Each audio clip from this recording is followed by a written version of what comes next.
हामीले चाहिँ यहाँबाट अलिअलि सपिङ गरिसक्यौँ अनि यहाँबाट बाहिरतिर अब अन्त जग्गा हेर्ने हो।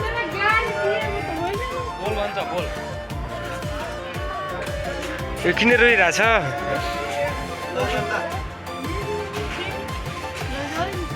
हामी चाहिँ ब्याङ्क गएर पैसा निकाल्यौँ। थोड़ा बहुत कम पर्यो हामीहरूलाई, त्यही भएर थोड़ा बहुत पैसा निकाल्ने लागि ब्याङ्कतिर गएर।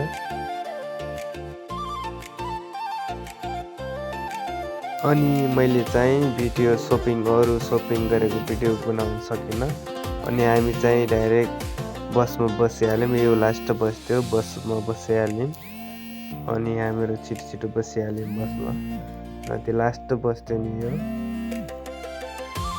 अनि यो बस चाहिँ हाम्रा रुम्तालाई जाने थियो। यो बस चाहिँ आधा बाटो जाने थियो, त्यही भएर हामी चाहिँ अर्को ट्याक्सी बनाएर अर्को ट्याक्सीमा गइरहेछौँ।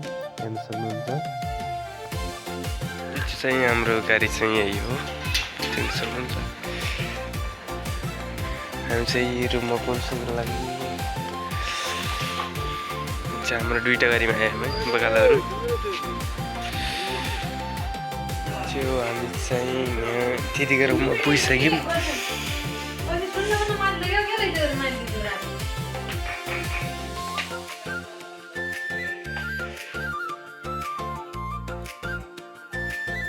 अनि हामी चाहिँ दिदीको रुमदेखि हिँडिसक्यौँ आफ्नो रुममा जानको लागि। अनि हामी हिँड्दैछौँ, म अरू साथी दुईवटा छौँ। अनि हामी हिँड्दैछौँ।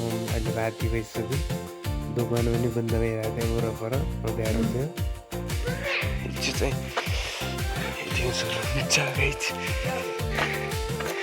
हामी चाहिँ रुममा पुगिसक्यौँ। फेरि आजको भिडियो चाहिँ रह्यो। अब अर्को भिडियोमा मिलौँला होइन। हामी बाई।